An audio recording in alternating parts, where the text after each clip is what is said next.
오늘 하나님께 주신 말씀은 누가복음 22장 63절부터 71절까지 말씀입니다. 63절 하나님의 말씀입니다. 지키는 사람들이 예수를 희롱하고 때리며 그의 눈을 가리고 물어 이르되 선지자 노릇하라. 너를 신자가 누구냐 하고 이외에도 많은 말로 욕하더라. 나리샘의 백성의 장로들 곧 대제사장들과 서기관들이 모여서 예수를 그 공회로 끌어들여 이르되 내가 그리스도이거든 우리에게 말하라. 대답하시되 내가 말할지라도 너희가 믿지 아니할 것이요 내가 물어도 너희가 대답하지 아니할 것이니라. 그러나 이제부터는 인자가 하나님의 권능의 우편에 앉아 있으리라 하시니 다 이르되 그러면 내가 하나님의 아들이냐. 대답하시되 너희들이 내가 그라고 말하고 있느니라. 그들이 이르되 어찌 더 증거를 요구하리요. 우리가 친히 그 입에서 들었노라 하더라. 아멘. 이 시간 어찌 더 증거를 요구하리요 라는 설교 제목으로 주님의 말씀을 증거하도록 하겠습니다. 저희가 히브리서 11장을 믿음장이라고 부릅니다. Chapter of Faith라고 부르죠. 믿음에 대한 많은 사람들이 등장을 하기 때문에 저희가 그렇게 부르고 있습니다. 그 믿음장에 보면 우리 성도들이 믿음을 지키기 위하여 어떠한 핍박을 받았는가가 잘 열거되어 있어요.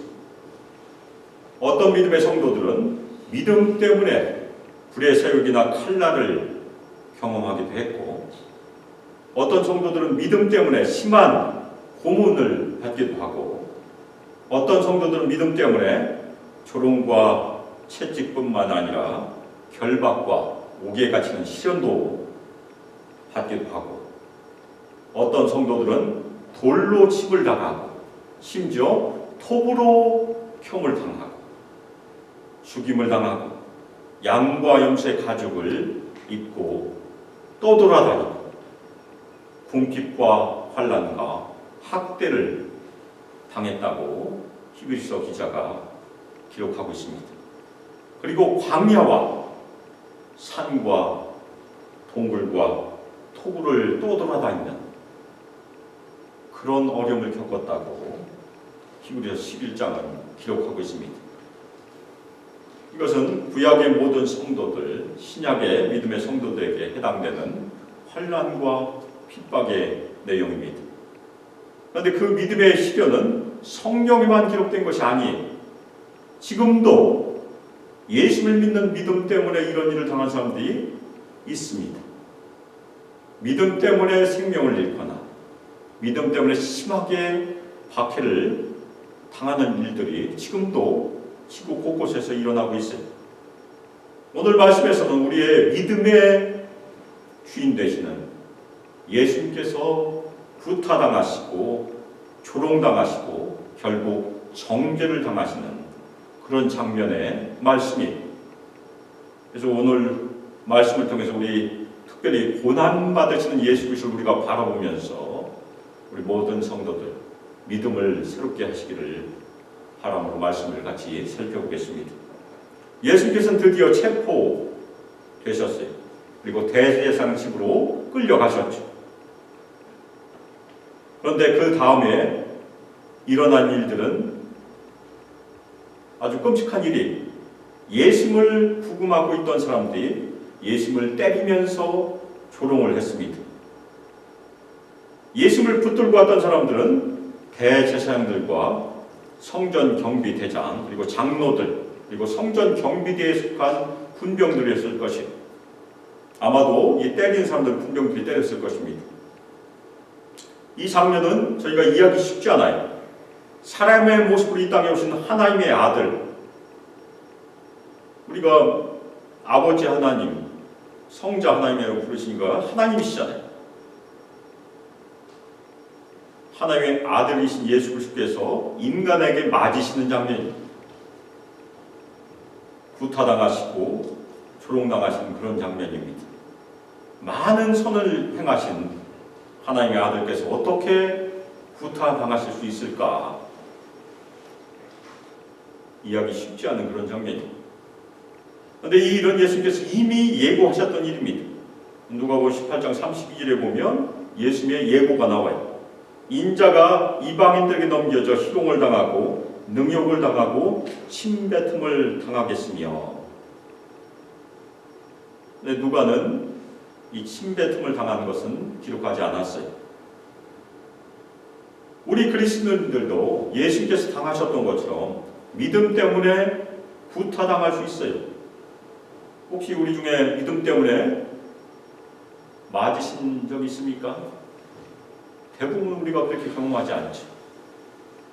그런데 지금도 지구의 어느 곳에서는 예수 그리스도를 믿으면 진짜 맞습니다. 제가 예전에 한국에서 신학교 다닐 때 저희를 가르치셨던 강사분이 연변에 가서, 연변에 있는 중국교회 지도자들을 교육하다가 공안이 들이닥쳐서 진짜 몽둥이로 맞으셨어요. 한국 사람들은 맞았고, 그 당시에 미국 시민권을 갖고 있는 사람들은 안 맞았대요. 그래서 역시 강대국 한국 사람들은 중국 사람들 때렸대요. 우리 강사분 목사님이 맞고 들어오셨어요. 진짜 지금도 맞을 수 있다는 얘기입니다. 조롱을 당할 수 있죠. 조롱당하면서 우리가 예수님을 우리도 경험한 일이 아닙니까? 지금 이 순간에도 세상 어느 곳에서는 예수를 믿는 믿음 때문에 감옥에 갇혀있는 성도들 분명히 있어요. 구타당하고 조롱당하는 신자들이 분명히 있습니다. 그런데 우리가 질문할 수 있어요. 왜 여기 등장하는 사람들은 예수님을 적대적으로 대할까? 예수님은 나쁜 짓을 안 하셨는데, 선한 일들을 많이 하셨는데, 병자도 많이 고치시고 귀신도 쫓아내시고 하나님 나라의 복음을 열심히 선포하셨는데 왜 이 사람들은 예수님을 미워하고 적대적으로 행동할까? 신약성경에 보면 예수님을 미워한 무리들이 여럿 있는데 마지막에 미워하는 이 대제사장 무리는 시기심으로 예수님을 미워합니다. 왜냐하면 많은 사람들이 예수님을 따랐기 때문에 시기하였어요. 그래서 예수님을 죽이려고 하고 있는 것입니다. 이 대제사장 무리는 예수님을 인정하지 않았어요. 하나님의 아들. 그러면 우리가 질문할 수 있어요. 이 사람들은 예수님께서 병 고치는 사역을 하시고 귀신 쫓아내는 사역을 하셨는데 그 기적에 대해서 인정하였을까요? 당연히 인정했어요. 저희가 요한복음 11장 47절 48절에 의하면 예수님께서 죽은 나사로를 살리신 것을 이 사람들도 다 알았으니까 그 다음에 공회를 모아요.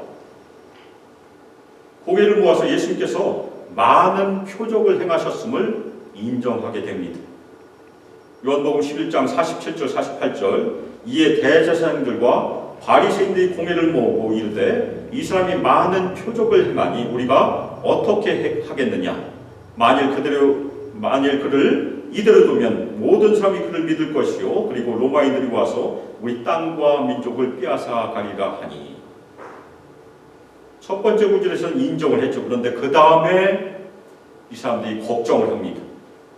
예수님께서 하신 일은 인정했지만 예수님을 그대로 두면 모든 사람들이 예수님을 따르게 될 것이고 결국 로마인들이 개입을 하게 되면 자신들의 정치적인 입지를 빼앗길까 봐 두려워하고 있는 것입니다. 그래서 대제사장들과 서기관들과 장로들은 예수님을 따르는 사람들이 많음을 시기하고 자신들의 정치적인 입지를 지키기 위하여 예수님을 죽이려고 하고 있는 것입니다.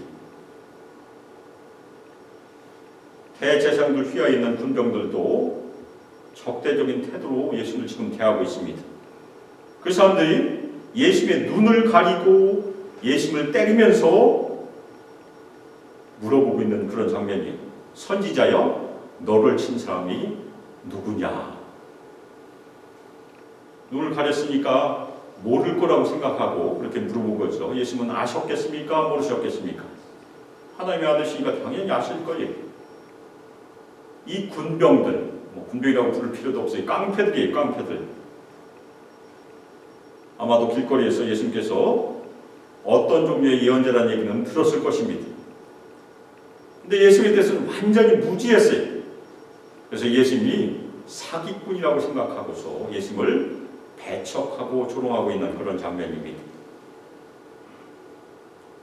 예언을 하라고 예수님을 조롱한 것은 누가복음 13장 34절에 기록된 예수님께서 이미 하신 말씀을 상기시키는 그런 말씀이, 예루살렘의 선지자들이 죽임을 당하고 돌로 침을 당하게 될 것이다. 누가복음 13장 34절, 예루살렘아 예루살렘아 선지자들을 죽이고 내게 파송된 자들을 돌로 치는 자여, 암탉이 제 새끼를 날개 아래에 모음같이 내가 너희 자녀를 모으려 한 일이 몇 번이냐. 그러나 너희가 원하지 아니하였도다. 이 사람들은, 이 군병들은 예수님께 대항하여 많은 욕을 했어요. 근데 욕을 문자적으로 얘기하면 신성모독이란 말입니다.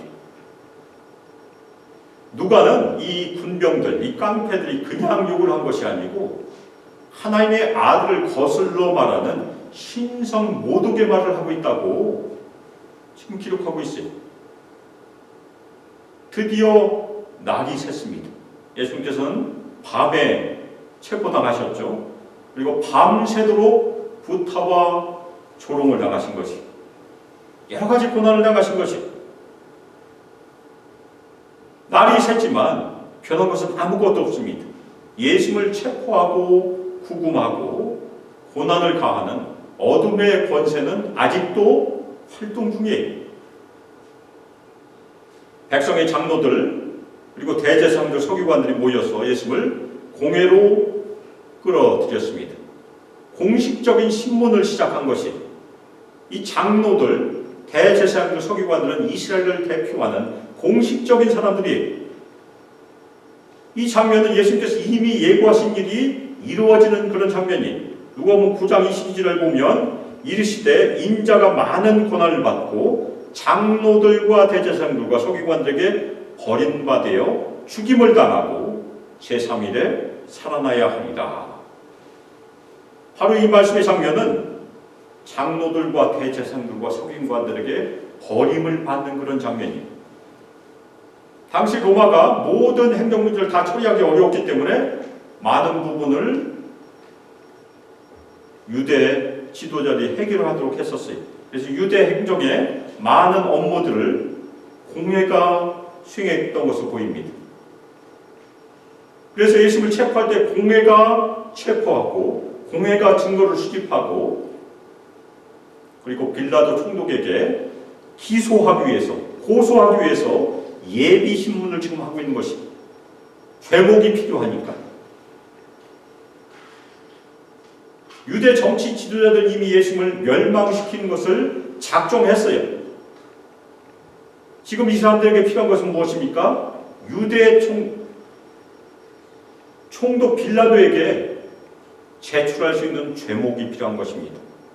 혐의를 확정하기 위해서 지금 모인 것입니다. 그래서 혐의를 위해서 두 가지 질문을 합니다. 첫 번째, 내가 그리스도이거든 우리에게 말하라.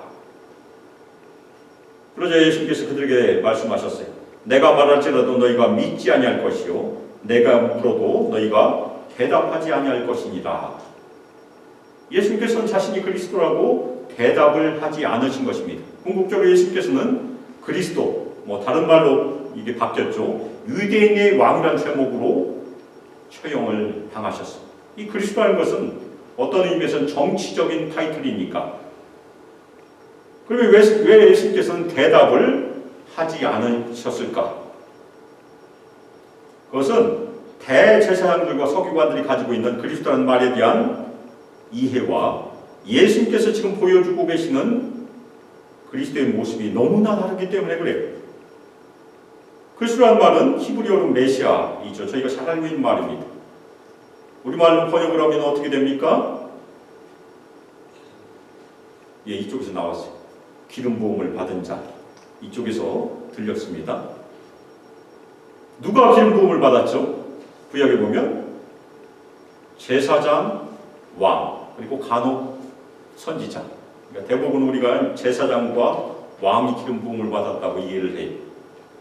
예수님 당시 이스라엘 백성들은 다윗 왕과 같은 강력한 왕이 도래해서 자신들을 이방 나라인 로마의 앞에서 구원하기를 아주 간절히 바랬어요. 그래서 저희가 메시아 대망 사상이라고 이렇게 부릅니다.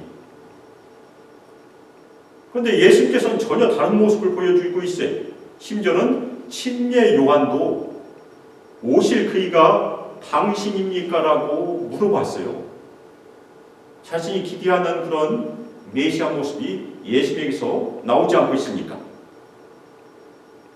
예수님께서 보여주신 메시아 상은 어떤 메시아 상입니까?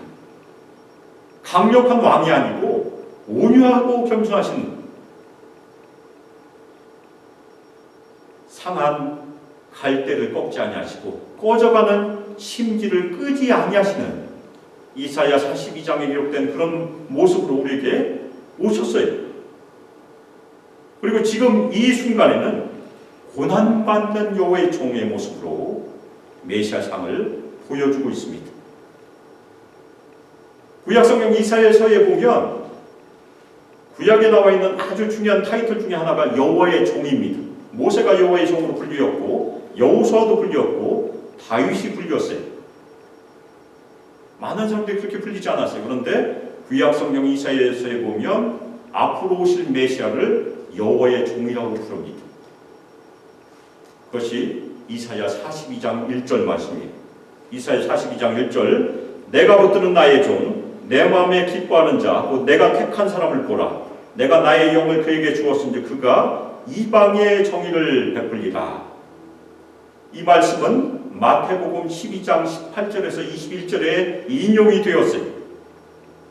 그것은 무엇을 의미합니까? 바로 이사야 42장 이 말씀이 예수님께 이루어졌다는 얘기입니다. 하나님께서 붙드시는 하나님의 종, 여호와의 종, 하나님의 마음에 기뻐하는 자, 하나님께서 택하신 분은 바로 예수 그리스도이시다. 그렇게 선언하고 있는 것이. 그리고 하나님께서 당연히 예수 그리스도께 성령의 능력을 부어주셨죠. 그리고 예수님께서 이 땅에 오셔서 정의, 하나님 나라의 다스리심을 보여주고 계셨습니다. 세 가지 사역 제가 늘 말씀드리지만 예수님께서 하나님의 아들 이 땅에 오셔서 세 가지 사역을 하셨어요. 첫 번째는 하나님의 나라를 당연히 전파하셨고 그리고 병자들을 고치셨고 귀신을 쫓아내심으로 자신이 그리스도이심을 보여주신 것입니다. 그리고 누가복음 4장 16절에서 21절에 보면 예수님께서 나사렛 회당에서 선포하신 말씀이 있습니다. 그 말씀은 이사야 61장 말씀을 인용해서 선포하신 것입니다. 주의 성령이 내게 임하셨으니 이는 가난한 자에게 복음을 전하게 하시려고 내게 기름을 부으시고 나를 보내사 포로된 자에게 자유를 눈먼 자에게 다시 보게 함을 전파하며 눌린 자를 자유롭게 하고 주의 은혜의 해를 전파하게 하려 하심이라 하였더라. 이 말씀이 누구에게 해당됩니까? 예수님께 해당되는 말씀이에요. 이 말씀 그대로 예수님께서는 성령으로 기름 부음을 받으시고 병고침과 귀신을 축출하는 사역을 하심으로 주의 은혜의 해를 전파하는 사역을 하셨습니다. 그것이 예수님께서 자신이 메시아이심을 그리스도이심을 선포하신 사역이에요. 그런데 메시아이신 주님께서는 대제사장들과 서기관들과 장로들에게 고난을 받으시고 죽으시고 3일에 부활할 것임을 제자들에게 여러 번 말씀하셨어요.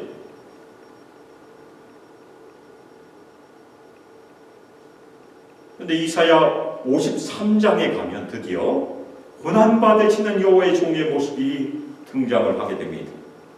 우리가 고난 주간 때마다 묵상하는 중요한 말씀이 아닙니까? 이사야 53장의 많은 구절들이 신약 성경에서 인용이 되었어요.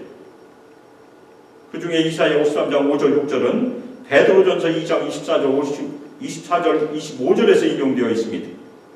이사야 53장 5절 6절 그가 찔림은 우리의 허물 때문이요 그가 상함은 우리의 죄악 때문이라 그가 징계를 받음으로 우리는 평화를 누리고 그가 채찍에 맞음으로 우리는 나음을 받아도다. 우리는 다 양 같아서 그릇 행하여 각기 제 길로 갔거든 여호와께서는 우리 모두의 죄악을 그에게 담당시키셨도다. 메시아는 하나님께서 예언자를 통하여 약속하셨고 유대인들이 오랫동안 기다렸던 구원자입니다. 그런데 유대인들이 생각하는 메시아 사상에는 고난받는 메시아가 없어요. 유대인들은 오직 영광의 메시아만 기대하고 있었습니다. 이스라엘 나라를 모든 압제에서 해방하고 다윗처럼 강대국을 만드는 영광스러운 메시아만 바라고 있었어요. 그래서 유대인들은 이 이사야 53장을 메시아에게 해당된다고 절대 해석하지 않았어요. 아마도 지금도 해석하지 않을 것입니다. 그런데 우리 그리스도인들은 왜 이사야 53장을 예수님께 해당된다고 이해하고 있겠습니까? 아마도 예수님께서 40일 동안 제자들과 함께 계시면서 구약 성경을 통해서 자신이 메시아이심을 당연히 가르치셨으니까 그때 제자들에게 가르치셨을 것이라고 저희가 이해를 해요. 그래서 신약 성경에 기록이 된 것입니다. 우리 그리스도는 다 고난받는 메시아에 대한 충분한 이해를 하고 있습니다. 그런데 대제사장들과 서기관들과 장로들은 절대 그렇게 인정하지 않았다는 얘기예요. 같은 그리스도라는 말을 쓰고 있지만 너무나 이해가 달랐다는 얘기입니다. 따라서 유대 지도자의 문제는 무엇입니까? 예수님께 대한 증거가 부족한 것이 아니에요. 예수님께서 메시아이시라는 것에 대한 증거가 부족한 것이 아니고 믿음이 부족한 것이에요. 너무나 다른 세상에서 지금 살고 있다는 얘기입니다. 그들은 예수께서 어떤 대답을 하시더라도 믿지 않을 것이에요. 귀를 막고. 그들은 두 가지 중요한 죄를 지고 있습니다. 하나는 인자이신 예수 그리스도를 거스르는 죄. 또 하나는 예수를 통하여 이루어지는 성령의 역사를 거스르고 있으니까 성령을 거스르는 죄. 가장 중대한 죄라고 우리가 알고 있지 않습니까? 용서받을 수 없는 죄가 바로 그것입니다. 그것을 암시하고 있다고 저희가 얘기할 수 있습니다. 이 이스라엘 지도자들의 완악한 마음은 어디에 이르지 못하게 하고 있습니까? 회개와 화해에 이르지 못하게 하는 넘을 수 없는 장벽이 되고 만 것이 절대 회개할 수 없는 그런 장벽. 얼마나 비극적입니까? 첫 번째는 네가 그리스도냐? 그런 질문이었죠. 두 번째는 예수님께서 대답하십니다.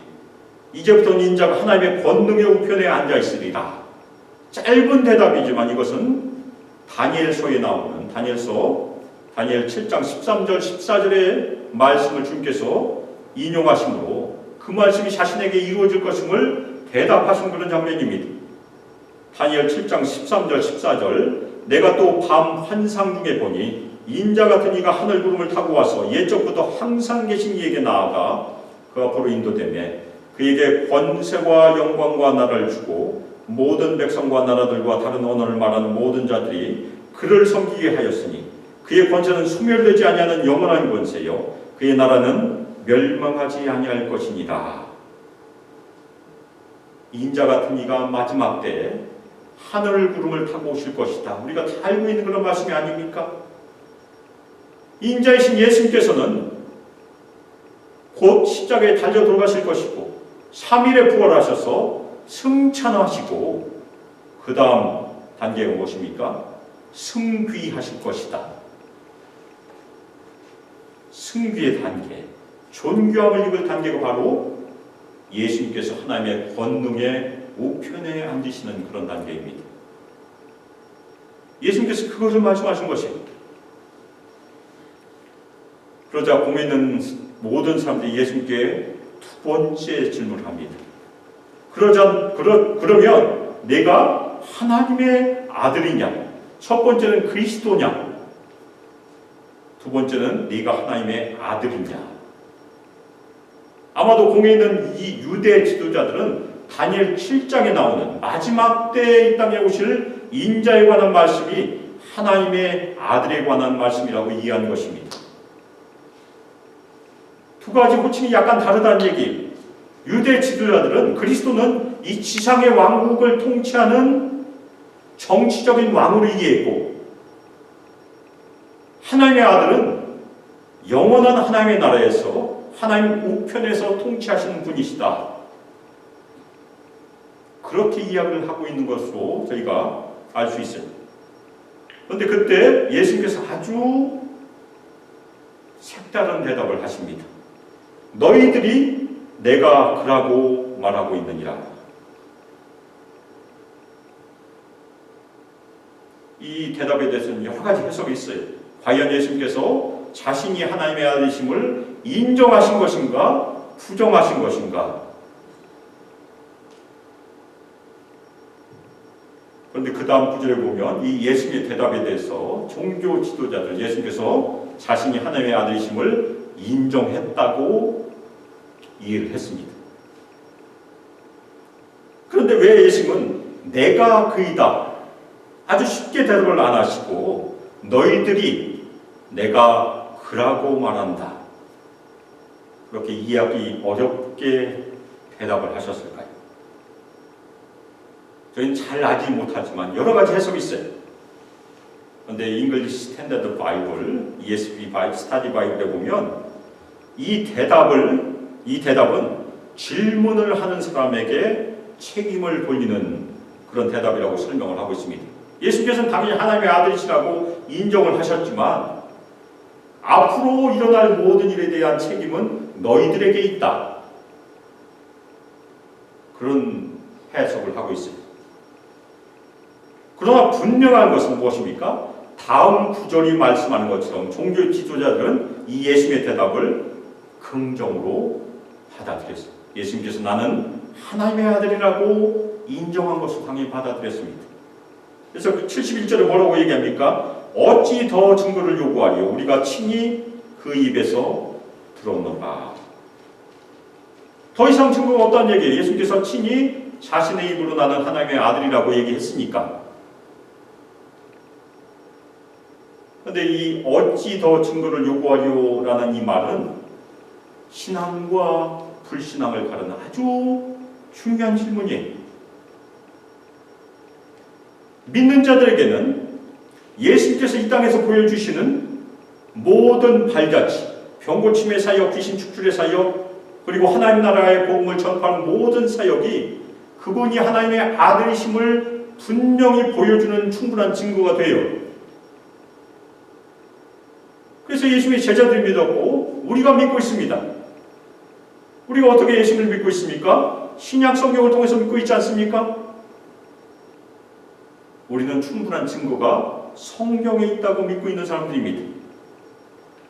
그러나 예수를 전혀 믿지 않는 이 종교 지도자들은 예수님의 발자취, 말씀에 대해서 보고 들었어도 그것이 믿음의 증거가 전혀 되지 않고 있다는 얘기예요.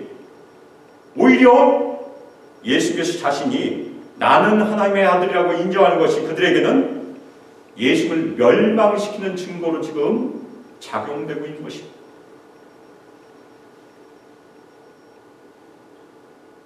우리에게는 충분한 증거가 지금도 있습니다. 예수님께서 하나님의 아들이시라는 충분한 증거가 지금 성경에 기록되어 있어요. 그런데 지금도 어떤 사람들은 그 말씀을 읽고 예수님을 믿고 있지만 어떤 사람들은 유대 지도자들과 똑같이 예수님을 배척하고 조롱하고 있습니다. 더 이상 증거는 필요 없습니다. 예수님께서 보여주신 증거에서 신앙과 불신앙이 갈라질 뿐입니다.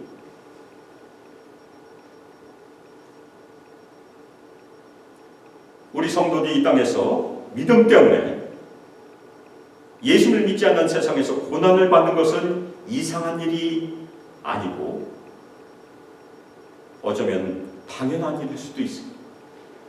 왜 그렇습니까? 예수님께서 먼저 고난을 당하셨기 때문에 그렇습니다.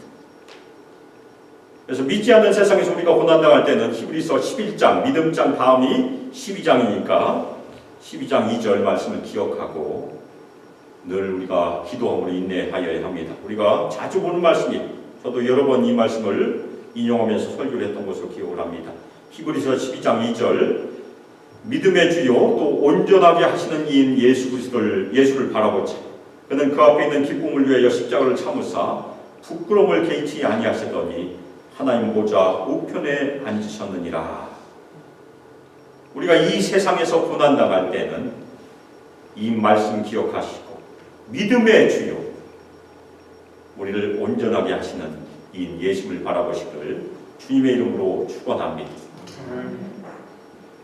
그런데 우리는 종종 믿는 성도들의 모임인 교회 안에서도 어려움을 당해.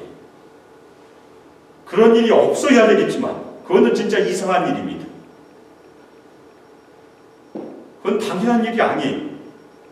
그런데 그런 일들이 우리가 경험하는 일들이 저도 많이 경험했어요.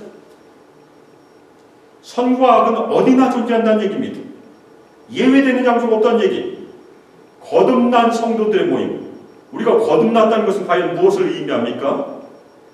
우리 안에 새로운 본성이 들어왔다는 얘기입니다. 거듭난 새로운 본성. 아멘이십니까? 왜 아멘이 이렇게 적어요? 너무나 중요한 말씀이에요. 하나님께서 새 마음을 주셨는데, 성령을 주셨는데 새로운 본성이 우리에게 이미 들어왔어요. 그렇지만 우리에게도 당연히 선과 악의 문제는 아직도 존재하기 때문에 그 안에서 당연히 우리가 서로 상해야 되지만 어떤 때는 서로 어려움을 주기도 한다는 얘기예요. 이에 대해서 러시아의 작가 알렉산드르 솔제니친, 노벨상 수상자죠. 이 수용소 군도라는 그 작품에서 이렇게 말하고 있어요. 그리스도인이 선과 악을 가른 선은 국가나 계급 혹은 정당을 통과하는 것이 아니고 각 사람의 마음 그리고 모든 사람의 마음을 통과한다. 선과 악은 정치 문제도 아니고 사회 문제도 아니고 사람의 마음의 문제라는 얘기. 우리가 다 이해하실 것입니다. 예수님께서도 사람의 마음에서 나온 것이 사람을 더럽게 한다고 얘기하지 않으셨나요? 따라서 우리 모든 거듭난 신자들도 하나님의 은혜에서 떠나게 되면 오늘 말씀에서 등장했던 이 군병들처럼 다른 사람들을 조롱하고 핍박할 수 있다는 얘기예요. 믿음의 공동체에서는 절대 그런 일이 있어서는 안 되겠지만 그런 일이 있다는 얘기입니다. 그래서 우리가 두 가지 말씀이 중요해요. 하나는 히브리서 12장 말씀, 믿음의 주요 온전케 하시는 예수를 바라보고 이 세상에 고난을 당연히 인내해야 됩니다. 그런데 교회에서 일어난 여러 가지 문제는 어떻게 해야 될까? 로마서 12장에 가면 바울이 여러 가지 권면을 하는데 첫 번째는 악을 악으로 갚지 말라. 보복하지 말라는 얘기. 로마서 12장 17절 아무에게도 악을 악으로 갚지 말고 모든 사람 앞에서 선한 일을 도모하라. 아멘. 그래서 우리 모든 성도들은 여러 가지 어려움 가운데 특별히 형제 자매들 사이에 있는 어려움 가운데서는 끝까지 화목을 추구하고 끝까지 용서해야 됨을 마음에 새기시기를 주님의 이름으로 축원합니다. 그 다음에 우리가 기도할 수 있어요.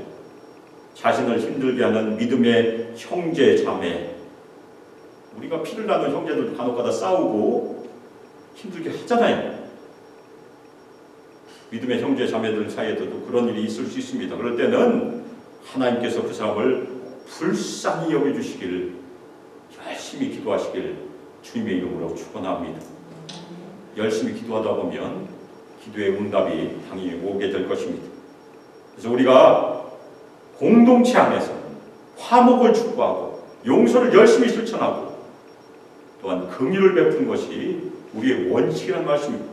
그래서 로마서 12장 21절 말씀처럼 우리 모두는 악에게 지지 말고 선으로 악을 이기시기를 주님의 이름으로 축원합니다. 오늘 말씀 우리에게 무엇을 말씀해 주고 있습니까? 죄가 없으신 하나님의 아들 예수님께서 우리의 죄악 때문에 조롱받으시고 핍박을 당하셨다는 얘기. 예수님께는 아무런 죄가 없었어요. 우리의 죄 때문에 그렇게 되신 것입니다. 우리 모든 성도들은 주님께서 고난받으시고 핍박당하시고 조롱받으시고 죽으심으로 죄사함을 다 받았어요. 그리고 거듭남도 다 받으셨음을 믿으시기를 주님의 이름으로 축원합니다. 그리고 그 거듭남의 결과로 거듭난 성품, 새로운 성품을 우리에게 다 주셨음을 굳게 믿으시고 더 이상 육신대로 살 것이 아니고 성령의 인도하심으로 거듭난 성품으로 사시기를 주님의 이름으로 축원합니다. 우리 모든 성도들 이 세상에서 여러 가지 모양으로 고난을 당하고 어려움을 당해 그때마다 믿음으로 인내하시고 핍박과 조롱을 당하더라도 악에게 지지 말고 선으로 악을 이기는 복된 성도들이 다 되시기를 주 예수 그리스도의 이름으로 축복하며 기도합니다. 아멘. 이제는 주 예수 그리스도의 은혜와 하나님의 사랑과 성령 하나님의 교통 교제하심과 우리 모든 성도에게 권능을 부어주시고 우리 모든 성도들 인도하시고 함께하시고 이 땅에서 늘 예수 그리스도를 신실하게 믿음으로 예수님의 팔자취를 따름으로 특별히 이 어려운 세상에서 끝까지 예수를 바라봄으로 그리고 믿음의 공동체 안에서 끝까지 화목을 추구하며 열심히 용서를 실천하고 또한 긍휼을 실천하고